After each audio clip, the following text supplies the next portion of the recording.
We are live now, Louis. We've been wanting to do this for a long time. Yeah, you hear me okay? Yeah, very good here. And no, I think we talked about this. I think the first time about 2 years ago, probably at the last Barcelona International Welcome, and we never quite got round to it. But very happy to be here. So please, Excellent. Yeah, Victor, what should we go through? So today? For people who don't know, Barcelona Metropolitan is always trying to add value by getting really cool people that are doing fantastic things, that add information, that are references for the international community, expats. And right now we have with us a very charismatic, incredibly eloquent speaker, Louis Williams from Entre Tramites. Entre Tramites being this amazing company that's just come on the scene, that's being a huge help to bureaucracy. So instead of me trying to mess up your introduction, Louis, can you talk a little bit about yourself and your company, maybe a little bit where it came from, and then we'll jump into some of the common issues and how you simplify for bureaucracy and these types of things. So if you want, Louis, please introduce yourself and your company. Absolutely, and far too kind, Victor. I think now, having said how I'm going to be so eloquent, I'm sure I'm now going to make a few faux pas. But in terms of kicking off, who am I and who are we at Entre Tramites? So basically, I'm Louis. I'm one of the founders of Entre Tramites, alongside Maria, Abraham, and Javiera, my co-founders. And we founded Entre Tramites, which today is an accounting, legal, and everything boring in Spain firm, basically. Anything you don't want to do, we pretty much do it. We're here and happy to help. If it's something interesting, we probably do not do it. So if you want to have the latest and most beautiful graphic design, I'm afraid that's not our field. But if it's boring paperwork, which you're stuck on, or tax filing season, we're here and happy to help. So we cover the whole of Spain. It is no secret. We are spread across Colombia and Spain, covering the Spanish market, where we hire fantastic talent out in Colombia and fantastic talent also here in Spain to basically deliver a decent service for people across Spain, and particularly people who have cross-border businesses or people who are expats recently moved here and do not want to be ripped off by local firms. In terms of me, I'm Louis. I'm British Danish. As you can hear, I'm not quite the most Spanish accent, but and my background was in investment banking, asset management, a bit in venture capital and wellness tech, and somehow I ended up in the most boring industry on earth. However, we are very happy to be here and remove that pain point from your life. So here for everything Spanish, everything to do with Tramites, we're here. And we started 4.5 years ago, and we're now a roughly 100-person team covering the whole of Spain. Wow. Okay. So, Spain has a reputation for having tremendous amount of bureaucracy, and people want to pull their hair out because they don't know all the tax filings they have to do, compared to the United Kingdom, where everything seems very straightforward and nice and easy to get done. I love working in the UK, but here in Spain, I would never dream of doing my own taxes. For the most simple filings, it just seems to be the headache versus the penalties that are involved are just not worth it. So I'd rather have somebody who knows what they're doing, but then sometimes I feel like I might be overpaying. So what are the, common issues that you find in this market? Well, maybe some of the problems that you see that you are just solving for people. So you see, this is a really interesting question you face here. I'd almost want to take a step back at it, actually. So one of the first things you pointed out was that when you're in the UK, when you're in the US, you're not too bothered about paperwork when you're getting on. You sign up as a sole proprietor in the States, and you do some 1099s, you do some freelance work, and then you get to the end of the year, and then you have to do your tax return filing. You don't need to think, I need to pre-register before I invoice somebody, I do some work. You basically don't think about paperwork. You think, okay, how do I make some money? Is this a good opportunity or not? Now, if we take a step back, where did we start from, and what was the problem we saw in this market when we started? So we actually didn't start as an accounting and law firm. We started as a YouTube channel because prior to COVID, I had a school space rental startup, which was the worst possible thing you could have going into COVID. And unfortunately, we got hammered and we had to shut Que Espacio, the previous entity, down. Now, when we were trying to rediscover ourselves, we thought, you know what? When we set up that business, I had never thought of the problem of paperwork. I'd never thought of the social security or income tax or labor law and all these things which you had to deal with. And so we actually launched initially a YouTube channel trying to describe these processes. Why? Because the Spanish government websites were rubbish, particularly Social Security. And previously, the Agencia Tributaria was not bad. Now, for context, I used to be a finance director of a couple of different startups. I'd been used to running accounting teams and everything else. I'd had my own business in the UK. I was used to doing like basic administrative paperwork. And I got a fine because I had put the IBAN, so the banking number, in 2 of the 3 places it needed to be to avoid pay my Social Security fees for my employees.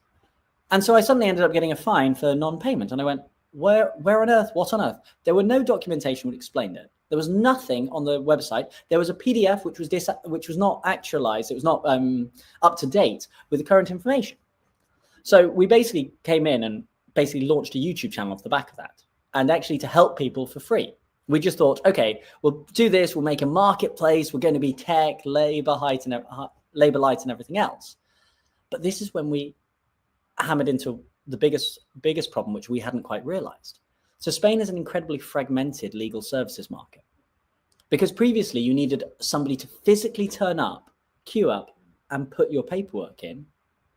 Mm-hmm. You needed somebody in your town, somebody in your village, somebody around the corner. So all these firms were subscale. You then had a few like premium firms who would like be talking about the EYs, KPMGs, you'd have Cuatro Casas, and you'd have some local firms who'd pretend to be very premium. And what you basically had was a situation of a reasonably priced basic thing where you had no specialization. And they had really very little idea when you went cross-border. And then you had service standards, which were built on basically, I'm going to price to how much I think you're going to be able to pay. You don't speak Spanish, or you've got a weak grasp of it. You are from the US, you're from the UK, you're from Germany. You know what? I think I can triple my prices or quadruple my prices. And this is a problem which continues to today in Spain. One of the biggest things we see is basically a complete pricing discrimination, where foreigners basically pay this massive foreigner premium. And the really bad part about it is not that, okay, you pay 50% more because you don't speak Spanish or have a good grasp of Spanish. It's that you could be paying 50% more and you might only be paying 30% more, but you could also be paying 400, 500% more because you're really unaware of what the pricing is available in the market. So I think there's definitely this issue on price discrimination. I'd say secondarily, there's another issue which occurs, which is that service standards, people are used to things taking stupidly long periods of time. So you go and get a procedure done, and it's very common that your accountant, lawyer, whoever, will drag on and not get it done for 2 months, 3 months, 4 months, fail to be responsive. And so normal accounting standards, normal standards in Spain are low because previously the Spanish government took such a long time that it didn't matter that your accountant waited 2-3 weeks before they got on and started anything. Okay. So I think there's a real big issue of price discrimination against foreigners. And I think there is also a general service level of what is expected. And I aspire to get to US service standards. To be honest, the US is one of the best we see on service standards, except for a couple of, let's say, targeted industries, insurance being one of them, for instance. Outside of that, US service standards are fantastic. And I'd say you've got Spanish service standards here. I'd say we've got Colombian service standards here, and we've got US service standards here. We're trying to get up from Colombian to US service standards. We're well above what Spanish service standards are on responsiveness. But I think that they just got used to a norm which wouldn't be acceptable in many other countries. Okay.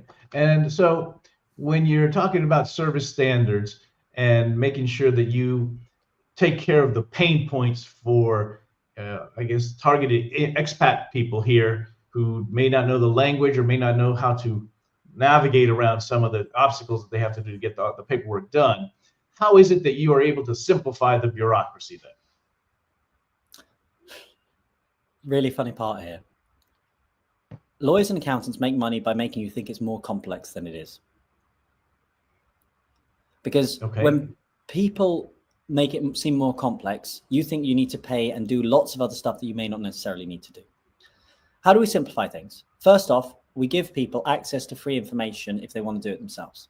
So we've got guides and videos for people who might not have the financial capacity to be hiring for an outside service provider. You can log on to our YouTube channel, you can find videos, and you can do it yourself. We try and keep these as up to date as possible, and that makes a nice and easy step. Then for the majority of people who are like, well, actually, I don't want to invest my time on this, I can make more money by doing a bit of extra work and offloading these parts of work, we basically combine standard operating models of going through. We've got standardized maps of almost every process on the Spanish government website. Every time we find some process where the Spanish government doesn't have a guide, we create an internal guide on it, which then later on ends up going up online. So this means that we can do procedures a lot quicker than our competition. Why? Because we have guides pre-prepared and we have specialization within the team. Because we've been able to scale up, because fantastically during COVID, all this stuff went online, with the digital certificate of people, we can go through their notifications, identify who, exactly what they need to get done. And this allows us to have a turnaround time, which in general is a lot better than our competition. Now, like any company will have failings on that. Like it's a reality. We have standards, we have checks, but sometimes things slip through. But through standardized operating procedures, specialization, and why is specialization relevant? Imagine your gestor locally. You got a gestor out in, let's say, in Castelldefels. The guy's been used to be doing the bars, everything else. This person has never done a return for, let's say, cryptocurrencies gains in a different jurisdiction. It's the first time they're doing it. If they're only doing it for the first time or second time, it's going to take them time. We can specialize and have our team of, okay, everybody learns the general. And then if it's to do with cryptocurrencies goes over here. If it's to do with US filing of crossing over, where do you file first? Do you file in the US first or do you file in Spain first? And then we can explain to the other counterparties. There is an advantage to scale, and Spain is operating in a subscale market. So that's, I think, one of the big things which helps. Standard operating models, guides online, and scale specialization. Scale specialization. Okay, I like that word. And so what is the ideal client, or where do your clients at Entre Tramites come from? Oh, you know what? It's a real blend.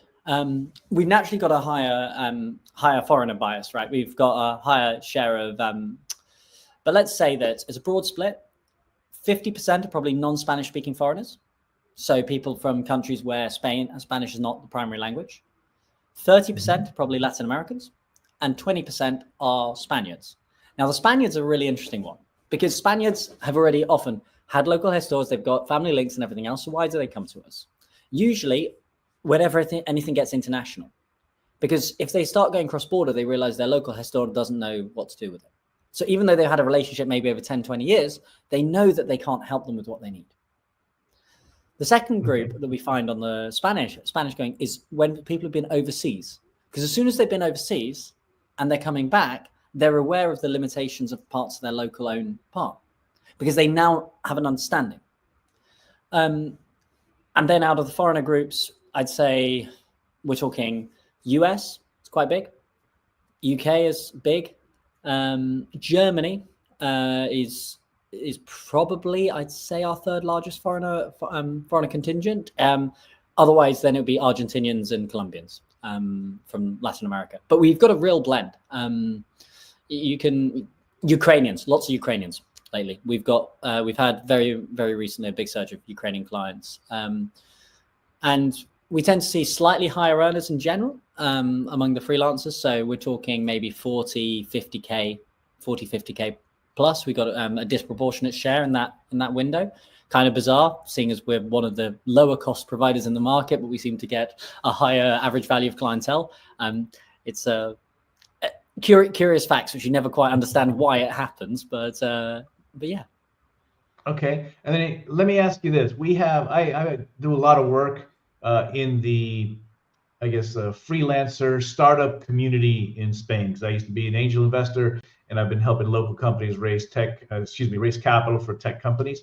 And I've seen a lot of entrepreneurs that want to start their company, or freelancers that want to formalize and have a proper company, and yet they realize that they've made some mistakes along the way, even though they're savvy, they're smart, they've done their due diligence, and they still make mistakes. I'm one of them. I've made many mistakes doing these things, and I've set up a number of companies. So what are the common things that you see that entrepreneurs kind of screw up, or mistakes that they make when setting up in Spain? And perhaps one of the challenges is that the law seems to evolve in Spain. Very basic thing. When you set up a bank account and you set it up as the account where Social Security and income tax is being withdrawn from, or any taxes, put money in that bank account, and do not, please, please, please, do not let it go down low on money or start arguing with the tax authorities and say, well, I'm not putting that money in there because I don't want the tax authorities to get it because I've got a dispute with the tax authorities. Why? People start paying Social Security of 87 euros a month under Tarifa Plena when you start off as self-employed, autónomo, societario, autónomo, profesional.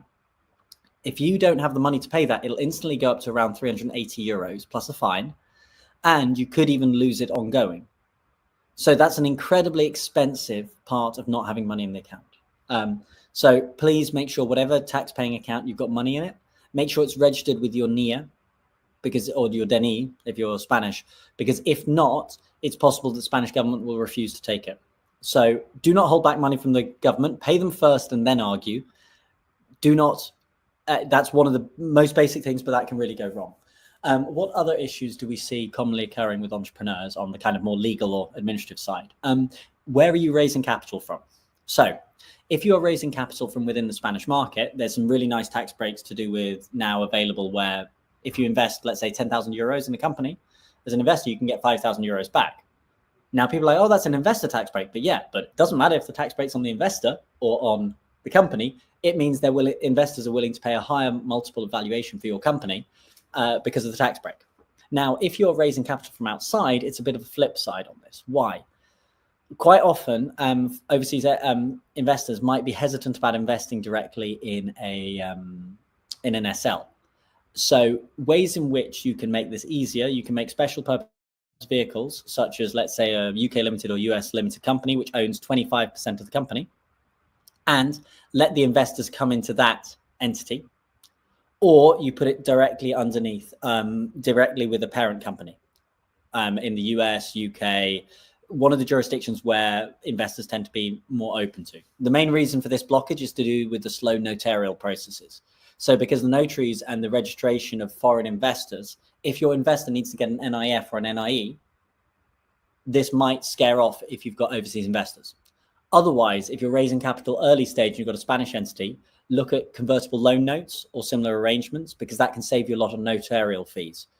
The other thing which we kind of see, which is missed, is if you're unaware that in Spain, you can get access kind of to INISA loan matching, which is very interesting. So if you raise, let's say 100K of capital, which if you think about it, with the tax break could be costing your investors only 50K, you can then borrow another 100K with purely forgivable debt.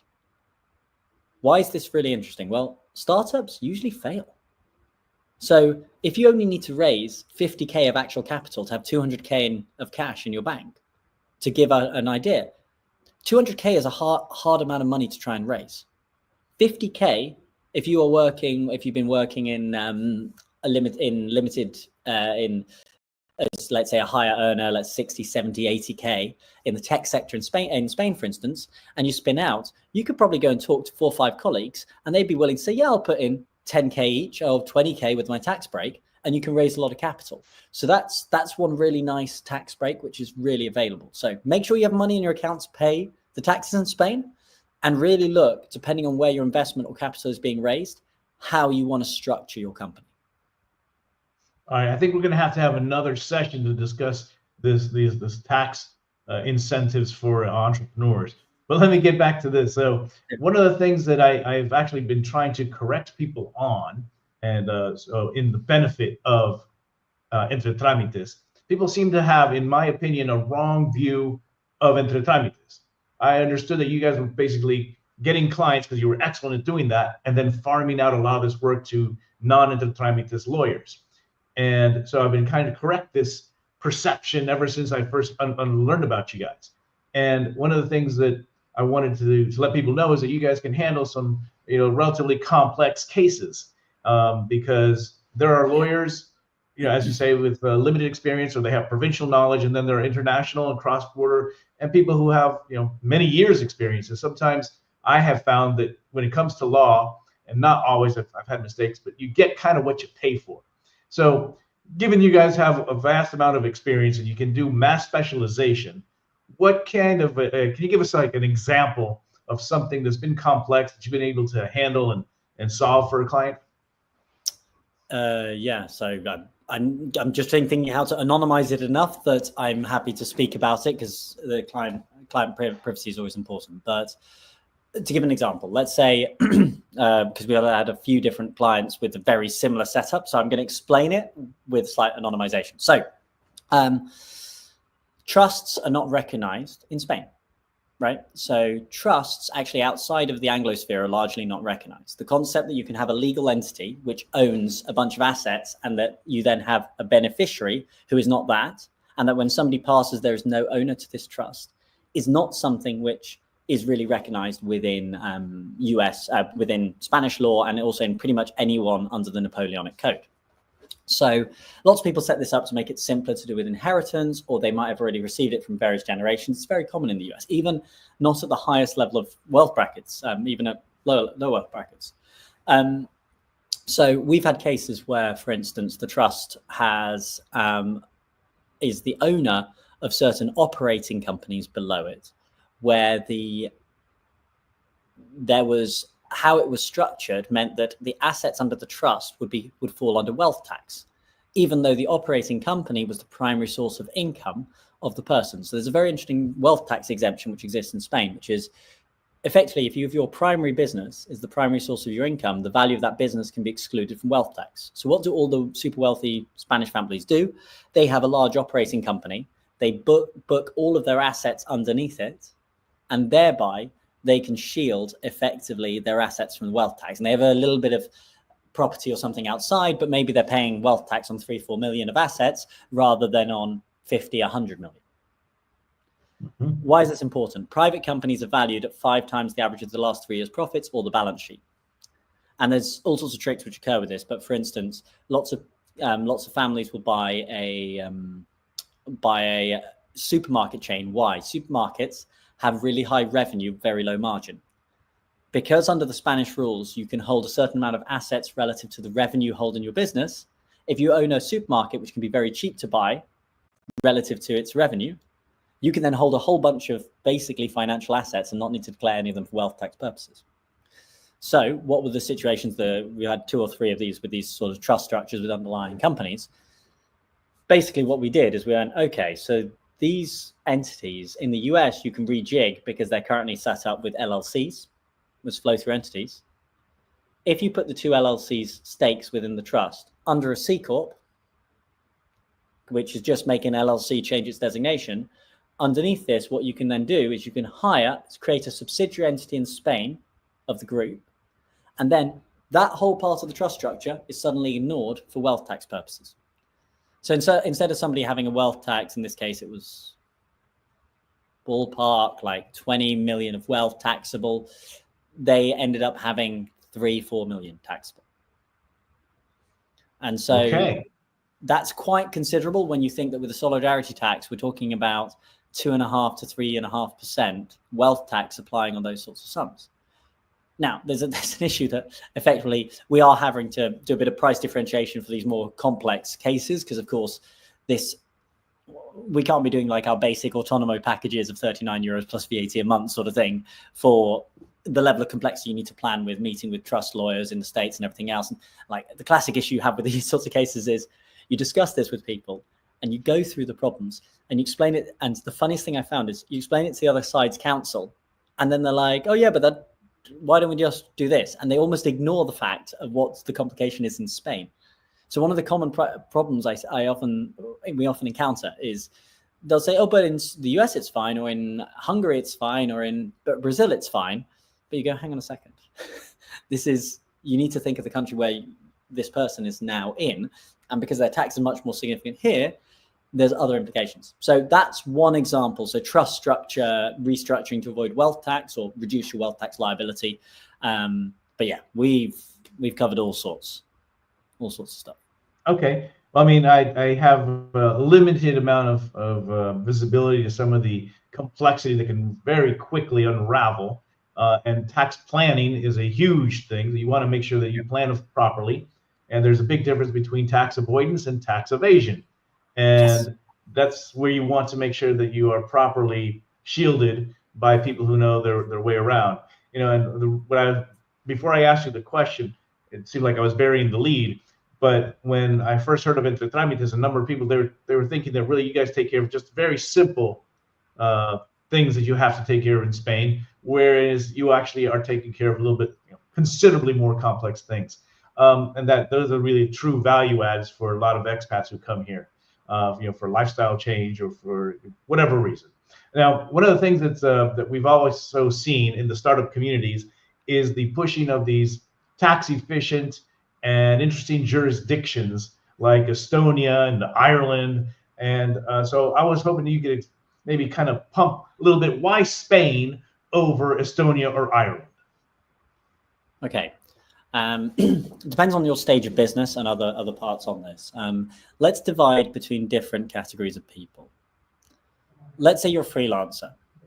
If you're a freelancer, one of the most important things you've got to watch out for is a concept called economic substance. So, as I said before, lawyers and accountants try and make this seem so complex so that people never get into it. But actually, the underlying principles and logic under tax codes are actually relatively simple, boring, but simple. What does economic substance say? It says you and your laptop are your factory. Where you and your laptop are is where your business is. Doesn't matter where you incorporate it. The reason why Apple, Google, and everybody else have large firms within Ireland, for instance, why do they have large numbers of staff in Ireland? It's because that allows them to assign corporate profit there. You can't just open an office there and assign all your profit to Ireland because you have no substance.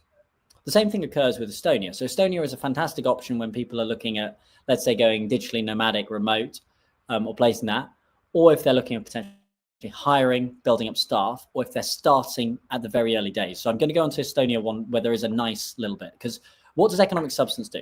If you don't have economic substance in the location where the business is meant to be, you have to reassign the profits to wherever you are. So let's say you set up an Irish entity, you invoice 200K into the Irish entity, and you just take 20K to Spain.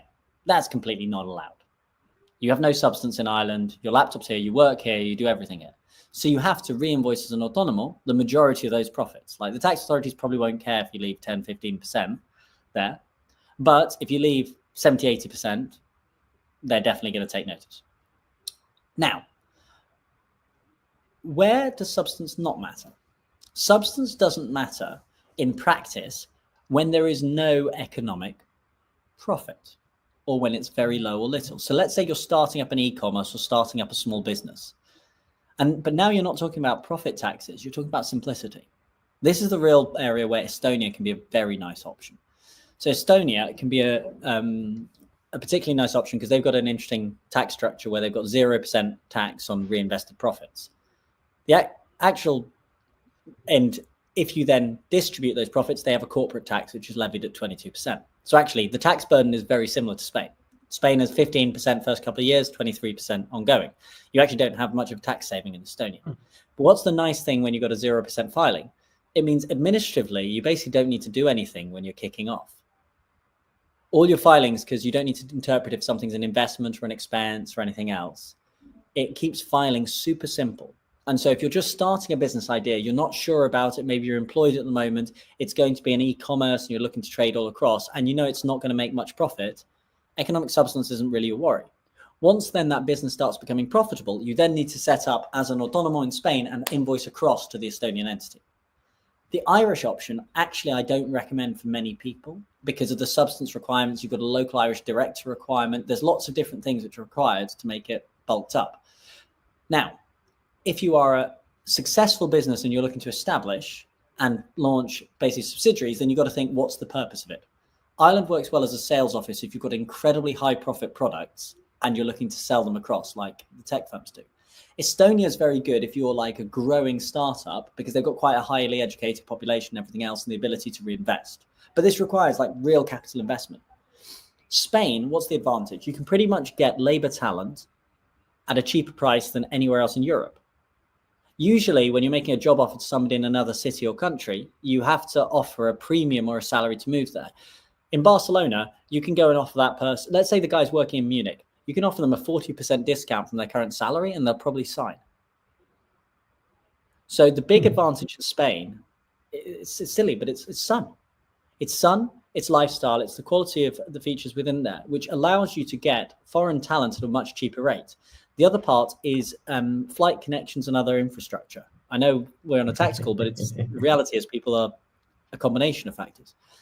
Barcelona, Valencia used. Why? They've got flights to almost every major German city, every major French city, every major British city, direct, and Italy.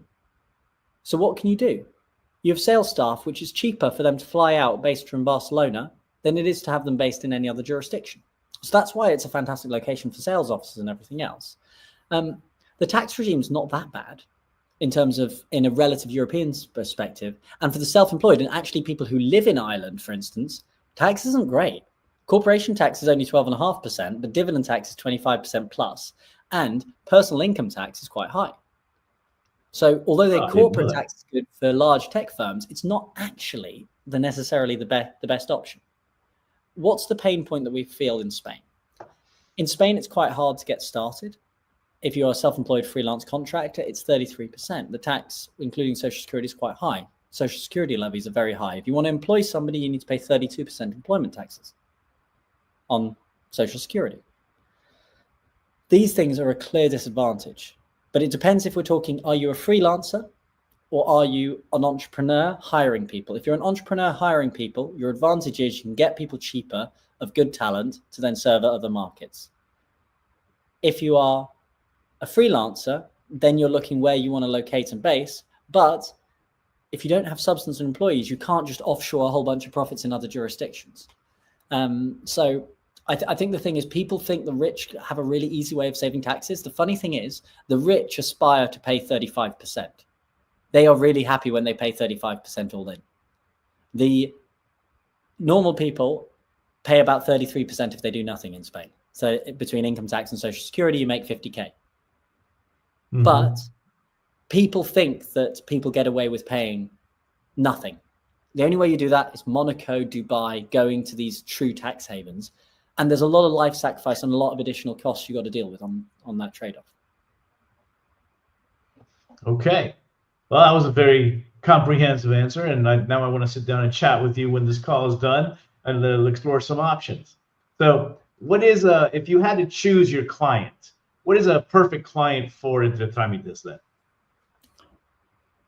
Someone who's got lots of problems? No, I mean, it's like, honestly, our perfect client is usually somebody who has various different issues they need to resolve. So for instance, somebody needs to get a digital nomad visa, needs to get the autonomo accounting.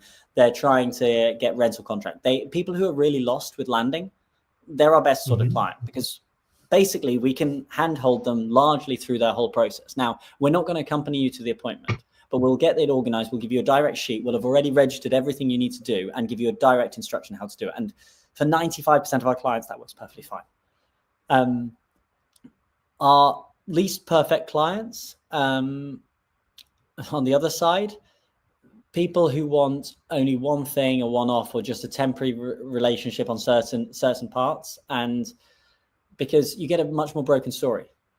Is if we can get somebody who we're dealing with them all the way through their accounting, we've got your full story. We can predict and deal with things which might come up. We can deal with tax audits. We can deal with any other problems you might face. I think there's another thing. My team we've got part of my team who are fluent in English, part of my team are not. Written communication can always be done in English. We can communicate with it. And we also have translators who can join on any call with our accountant. So even though the accountant doesn't speak English or doesn't have confident level of English, we have translators who join for live translations when needed. And that works for many people. One frustration we have is some of our competition pretend to speak English and don't. And so they advertise English language services, whereas they're doing exactly the same thing we do without actually having anyone who speaks English. Their sales staff speak English, and the written communication is in English, same as us, but they just pretend that they can do it.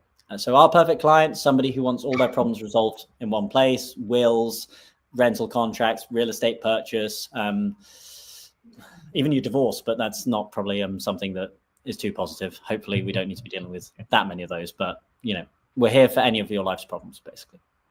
And one of the things that also is mentioned with Entre Tramites is how you partner with other organizations, lawyers, gestores. And for some of the people who are probably watching this who don't know what a gestor is, maybe you can define that very quickly and why it's important to know that term, because people who are new are not really aware what that is sometimes. So a gestor is effectively anybody who does administrative paperwork or roles. Now, it's kind of like an accountant or bookkeeper. Think of it as a bookkeeper who does other forms of paperwork, right? There are some of them who are trained as accountants and have more larger knowledge, but often it was previously somebody who literally queued up with your paperwork to file it in. On the other hand, you have like lawyers. Now, one big piece of warning for gestoria and lawyers. There is no good certification system for gestores or accountants in Spain. The only thing is the audit qualification, and like less than 1% of accountants have that, or 1%-ish. So the market doesn't have the same as you have with a CPA or anything else in the US. It doesn't exist. So you don't have an ACA CPA equivalent. On the other hand, you've got the part with the gestor. It's not on the gestor, you've got the bit on lawyers. Spain is one of the easiest countries in Europe to qualify as a lawyer. All the Italians who fail their legal exams come to Spain to qualify. Somebody being a lawyer means almost nothing. Okay. So one thing which people think is they're used to, I've got the kind of a specialized lawyer and everything else. It is not a particularly large title. So what that means is you might have expectations of what their level of knowledge might be, but it might be severely limited. They also almost never get struck off for malpractice or anything else. So you've got a very protective legal organization. So effectively, these certification systems can't work. This is why branding, reputation, and other things are important to build up, because if somebody tries to tell you about the certifications they've got and everything else, run for the hills. All my team are certified. That means nothing.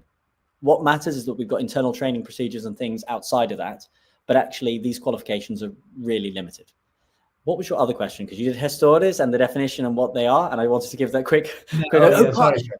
I started off. What is the ideal client for you? Wait, wasn't it partnerships? Oh, sorry. Yes, you're right. Excuse me. I was going back already further than that. That you partner with other organizations to get visibility, and what is your partnering strategy? Partnering strategy. The opposite of when we started, and we were searching for others for partnership. So partnerships is a two-way relationship, but often people forget about that. People think of what they want and not what the other side wants. So we partner with universities, we partner with co-workings, we partner with organizations like Metropolitan, we partner with Facebook groups. And basically, we have different models of partnership, but the general gist is these organizations want things which add the value to their community, whether that's students, whether that's the members of the co-working. People are interested in commissions and kickbacks. Yeah, of course, we pay commissions and kickbacks, but we realize that that's actually not the most relevant part. What's the part which people want? People want stuff which adds value to their community so that their community is happier and then continue paying for the services or whatever they're engaged with. We also collaborate with other premium law and services companies who, for instance, might not have as wide a coverage as us. Maybe it's a small legal firm who have 4 or 5 staff. And what we do is we say, okay, well, you guys don't cover immigration. We can cover immigration for you. And we can do a subcontracted thing where you can communicate with the client. We do all the paperwork. We supply it to you. And we don't care. We're very happy to be B2B or B2C. So we've kind of got these commercial relationships, which is us selling through these guys. And then it's all about kind of the satisfaction of the community, dealing with giving webinars, giving free information docs, potentially. We do lots of free consultations for our partners. So we offer to lots of their community free 30-minute consultations. So instead of going and overpaying 75, 80 euros for a half-hour consultation with some random small little law firm on the side, you can get in, drop on a quick half-hour call from the comfort of your home and talk with one of our team, one of our generalists, one of our specialists over issues. Now, I no longer do free consultations in my team because my calendar's got rammed, and we've got a few of our more senior staff who none of us can do free consultations anymore. But across our junior and mid-level team, we've got lots of people doing this, particularly for our partners and helping it out. And honesty is also a big one. We found like a lot of thing with partners is people get burnt by partnerships because somebody comes in promising the world, and of course you're not going to deliver the world. And then when it fails, people just get frustrated. We often come up, okay, these are the things which are most likely going to fail in our first 6 months. These are the things which will probably go wrong. We won't be able to track who's come through on this one. But here is your relationship manager. Here is the person to be in contact with. And when stuff goes wrong, please just let them know. And we'll look to solve it. And once we've got the rhythm, we can work best with you. Because partnerships took a while to really kick off, but now it's surging. Okay. Then I had a question for you. I always like these with lawyers and custodians and people who are faced with solving some thorny and unusual aspects of people's lives. So what is like a surprising or unexpected question that you have received that you might be willing to share with us? Something that's eye-opening and kind of maybe even funny if you can find one.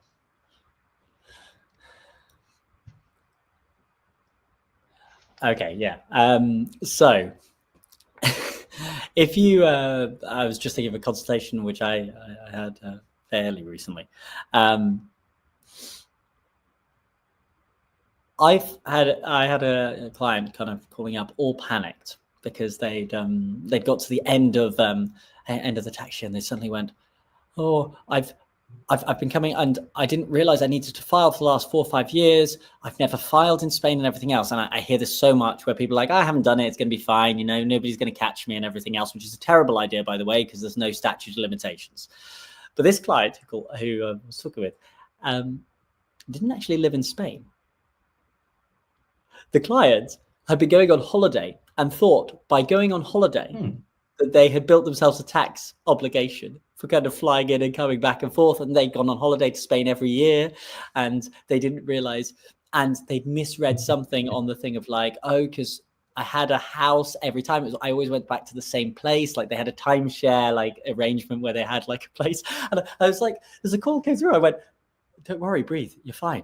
What do you mean I'm fine? I had all this, and somebody had gone down this horrific dark hole. And this is the really funny thing that you see with it. Like you have people who are so blasé about the problems they have and have real problems. And then you have people who worry about the smallest and like most resolvable things where it's like, oh, I haven't filed something. I arrived in December and I failed to file this. It's going to be a disaster. And we're talking about something where they didn't file the Modelo 210 non-resident declaration and on the property they bought at the end of the year. And we're talking, okay, you probably owe about 150 euros and you have maybe 15 euro fine associated from failing to file it. And then on the other side, you have people who've been making a couple of $100,000, haven't been declaring, think it's fine. Yeah, I'm filing in the other country. It's all fine. They're never going to know. And they don't realize that they, for instance, bought a car, registered their address where they are. They have a tracking of money being transferred back and forth where the Spanish government have access to their bank accounts. And they go like, oh, it's fine, but it was so many years ago that they can't touch me. They think that there is no statute of limitations to basically tax evasion. So it's so funny. You can literally draw a line basically from like the point of Andalusia to the Basque Country. The closer you get to the Basque Country, the cleaner it gets. The closer you get to Andalusia, the more people who think they can just get away with blue murder. It's so peculiar seeing the cultural mix. It's like the closer you go there, it's like, yeah, they'll never catch me. It's fine. Yeah. And I'm amazed how honestly free people feel just to say about everything they've been doing, which is basically illegal. And one of the things which you're trying to explain to people is saying, okay, look, you definitely need to clean this up ongoing. Oh, but do I really need to do that? But yeah, the most surprising was having this person call up with just an utter like a panic and everything else. But we've had plenty of others. We've had people who'd been claiming like their expenses deducted. Oh, expense deductibility. Like, oh yeah, I was going to ask you that. So we had a client who we went through. They had OnlyFans expenses, not as in they were working in OnlyFans. That's completely legitimate. You got OnlyFans income. We got actually quite a lot of for some reason OnlyFans clients who work in the industry and everything else and legitimately have all their deductibles. Great. I actually had a good question from one of them who asked, so what would happen in an audit? How would I prove that this is working equipment? And we had a bit of a giggle thinking, well, do we send them videos as like proof to the tax authorities to show that this is working material or not? But the funny one which you got is like a client who basically just put it through everything. Like, of course, they put through their car, which is a terrible idea, by the way. But they were putting through downloads everything they bought on the App Store. So random OnlyFans payments, everything else. And they're saying, yeah, legitimate business expenses. It let me put the code in. And people just thought they could just put in any code in their expense part. And as long as there was their NIA on it, they could deduct it. And I was like, and it came through and their accountants had been filing it. That was the most hilarious thing. Like we got this through and we went, this client came from someone else. And we're like, you're going to get audited. If they see this, none of this is going to be accepted. And it's very interesting the difference between clients and how they act within it and the culture. Even within clients, I have two questions, I'm not trying to get to. I know we're much longer than we expected, but this is very interesting to me, and I imagine this is going to resonate with a lot of people. For example, the issue of expense deductions. Yeah.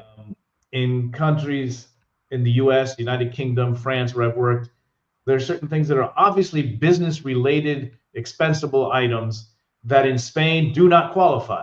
And for example, taxis. If I wanted to buy a monthly pass so that I could go visit all the different metropolitan clients that I have, and I'm really only using it for business, that's not going to qualify. Then the government will basically tell me I have to individually identify the taxi ride, say where it started, where it ended, tell me who I went to. And even then, it's only a very low threshold of what I can call a travel expense. And so many people that I've met were shocked that they got audited or they got fined because they were using something that in one country would be a completely legitimate, even unquestioned business expense. Yet here in Spain, they're not accepted. Okay, so I think there's two different parts to this, which is a very interesting part on expenses. So the example I always give is in the US. In the US, the IRS basically audits nobody. So what happens? Because the IRS pretty much audits nobody, there's become a norm of putting in place lots of personal expenses, never mind business expenses, through an LLC, S Corp, C Corp, whatever. And many accountants, many small business owners in the US basically break IRS rules. If they ever got an audit, they get caught. The UK's got a lesser version of this, in that audits have become a lot lower, but they are increasing. In Spain, they audit a lot. So they also audit based on a weight. So what they do, they've got a very simple looking at your industrial code. So if you do consulting, we expect expenses to be within this band. If you're outside of this band, we're going to audit you. If you're then within this other band, we're going to probably audit you. And then then based on the industry, so they've got if you're thinking of a way of designing a tax audit system, it's actually fairly sensible. What's the other problem? In Spain, there's an incentive associated with different tax inspectors for how much they claw back. Now, what do you mean by that? So expenses which they strike out get them towards targets for performance-related bonuses and incentives. So they have an incentive to strike out whatever they can as closely associate to it. So instead of the burden leaning towards approval, the burden is, okay, how close can I get towards rejecting this? So it's not a benefit of the doubt, it's against the benefit of the doubt. On the example of like a monthly pass, there has been a bit of case stuff where it says that, okay, you could put through 50% of that expense if you could show it was dominantly used for it, but never more than 50%. But even then, some tax inspectors wouldn't approve that. That's why the tax authorities lose in about 60% of the cases which go to court. Because the tax authorities are more aggressive than even the legislation states. Now, if you look at the Spanish case then within this, in general, if it's a very clearly a business expense, business deducted, it can be shown. On the pass, if you could show every single taxi you ever caught was within that, you could probably get away with it, even putting through 100%. However, because it's got a personal possible use, they might query it. The problem is it very much depends on the inspector you land on. if you have the expense receipt and it's a direct cost and everything else, you almost always will be able to deduct it. The other area which tends to be very easy to deduct is when you go cross-border. So if you go for trips overseas, although you can't reclaim the VAT, you can reclaim pretty much everything else as an expense. So quite often the big expense area we see that people can get away with in Spain, but anything which is a personal expense, ignore it. And here's a really interesting one on that. Internet in your home. You work from home, you might think that the internet's deductible. Well, lots of tax inspectors will say internet is not deductible. Why? Because, or not even 30%, as they show, there's this 30% of it of gas and light. The reason being, they say is, oh, well, your internet cost doesn't vary based on your usage. And you need internet anyway. Everyone has internet in their home. You use it for private use. The fact you also use it for business use is not relevant. Now, some tax inspectors will let you push that through. Others will challenge it. But their logic is very much, if there could be a personal use, we're going to deny it. You need to basically not just show that it could be used for business, it has to be only used for business and could never possibly be used as personal. And that's the key conceptual area where it hits.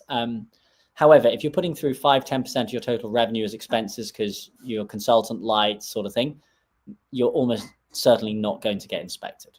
I see. See, that's very useful advice.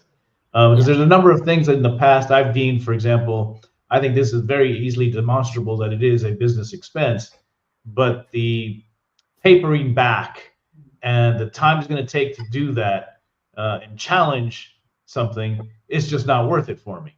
So I just like let it go. And this is what my lawyers have told me. Like, you know what, you're the expert on this. If you think this is not expensible, then I'm not going to fight you on it. But it's a frustrating thing because I know it's legitimate business expense. But in the end, it's easier not to have the audit and just to swallow it. But it is frustrating. And let me think. I had another question for you. Sorry, not trying to get free advice, but clearly you're an expert. No, go for it. I'm here and happy to help. We started on free advice on YouTube. That's how we began. Well, this is a more kind of rounding out the conversation here. We've developed a relationship, Metropolitan, with Entre Tramites. We're just at the embryonic stage of it. How do you think the Metropolitan can be useful? How can we help you continue to grow? Because you guys have just had a tremendous hockey stick growth. What can we do to?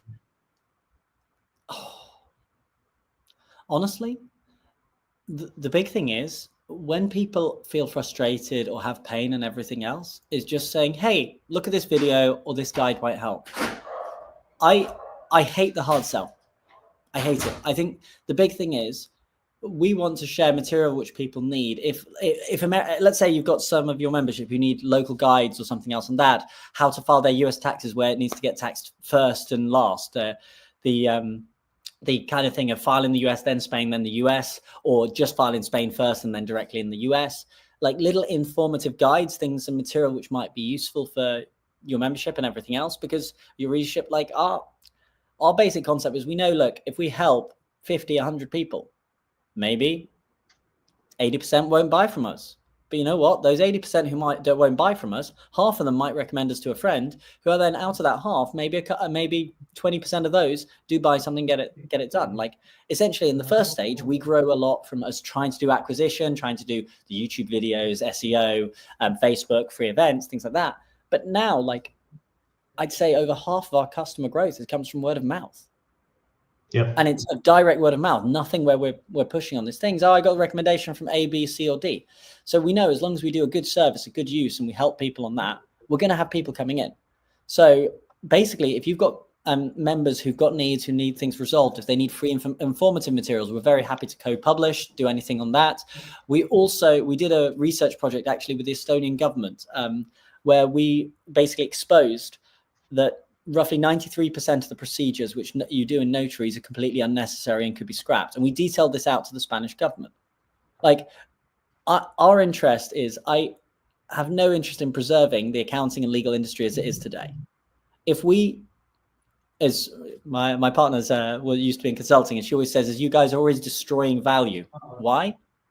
Because we're trying to drive down prices to what we think is reasonable. And for her, that's destroying value because you could capture all this. But if we destroy that, maybe we're going to drive out of business a whole bunch of law firms who are overcharging. But I would love to see this industry shrink. I think it's a big issue that it's become so big. We're here and happy to help. If loads of people watch our videos and then don't need to use accountants or lawyers, we haven't lost a client. We've just shrunk the market and then it costs you guys less.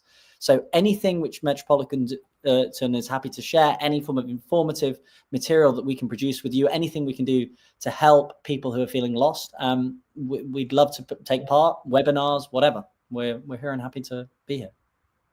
All right. Well, I'm working here with your colleagues.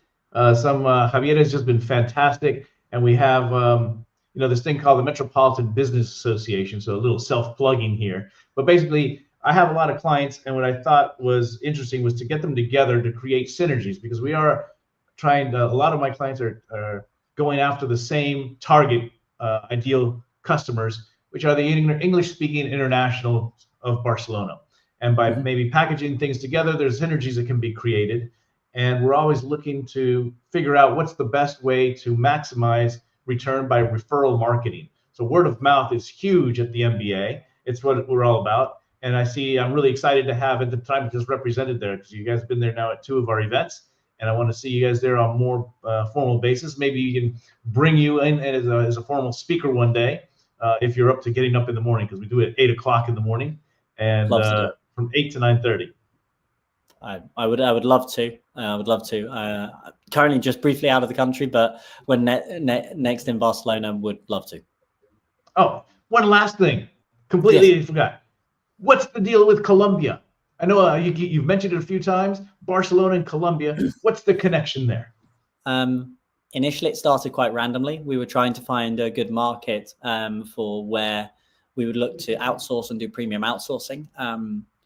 Basically, the UK accounting market, you don't really have that many UK accountants. Pretty much everybody is out in South Africa, Philippines, India, Kenya, and there's an incredible array of talent out there. And so we basically were searching across Latin America. I'd previously worked in Argentina in recruitment tech. I'd been on projects in in basically venture capital innovation in Peru, and been touching different Latin American markets. And we were basically figuring out, where would we want to hire? Where do we think would be a great center? And basically reviewing the different educational systems, the similarities of tax systems and legal systems, we realized that actually Colombia, for basically adapting to the Spanish system, was incredibly well prepared. And because we can pay a good salary out there, we can get a really good talent and train them up. Now, we have our own internal university to really help and guide. And what became initially a dip the toe in the water, give it a try, we've loved our experience with the human talent and capital which you can get out in Colombia. We also particularly find a really good thing with basically mainly female leadership. The ironic thing with being 2 guys on a podcast at the moment, but like 70% roughly of our team are women within it. And what we find is the negative, I would say, in Latin America is there is a tendency towards a more machista culture. And actually, we think that we see lots of very talented women being ignored. It's not the same. You don't have the same issue in Europe. There are still gender issues. There really are. There are significant elements, particularly on childcare duties and other parts. But we see an incredibly talented group, particularly of like female lawyers, accountants, everything else. And we've had an incredible opportunity in the hiring and training there. And I'll be going out again in July. We do in-person meetup, integrations and everything else to really take that ahead. But yeah, we are operating in Spain, founded by a Brit, a Colombian, a Chilean, and a Spaniard, or Galician, as he'll always remind me. And we're basically with a Colombian heart. And it's... and it's been fantastic. And if anybody hasn't been, I really want to assure you guys, it is a fantastic country to visit. It is a fantastic country. It's got a bit of insecurity, but it's no less safe than Peru. It's no less safe than many of the surrounding areas. It's way safer than Brazil. It's way safer than, of course, Venezuela and any of those areas. It's incredibly beautiful. The people are wonderful, and there's so many great places to see. So if any of you are listening in and considering on holiday destinations, I could not recommend it more. Yeah, I've done it, and yeah, Colombia was a fantastic place between Medellin and Cali, and of course over, right there on the beaches are just phenomenal. Well, I don't have anything else for the moment, but I do see the need to collaborate on some maybe webinars or some events together, and I look forward to doing so. This has been very helpful. So if you don't mind, can you stick around? I think we're done here, unless there's one other thing that you would like. Um, Actually, I'm how can people get in touch with Entre Tramites? What's the best oh way? Very good. Very good point. Guys, there's plenty of different ways. You can go and follow us on Instagram, typing in Entre Tramites. Just search that, and we've got an English language and Spanish language channel. You can log in at entretramites.com, come on the website. We've got a live chat feature, or email us in at info@entretramites.com. And we are here, very happy to help. Just pop us a message, pop us an email. Whatever the problem, even if we don't know how to fix it, we probably have a partner who knows how to fix it. Excellent. All right. Well, thank you so much. Stick around. Don't hang up yet. This is the end of the conversation, but I want to take a picture with you just after we hang up here and go off. All right. Thank you so much. Louis, it was wonderful to learn, because actually this maybe I feel like I owe you some money because I got some good lessons in here today. But I look forward to seeing you around, and thank you so much for adding value to the international community here in Barcelona. Thank you very much. Thanks, guys.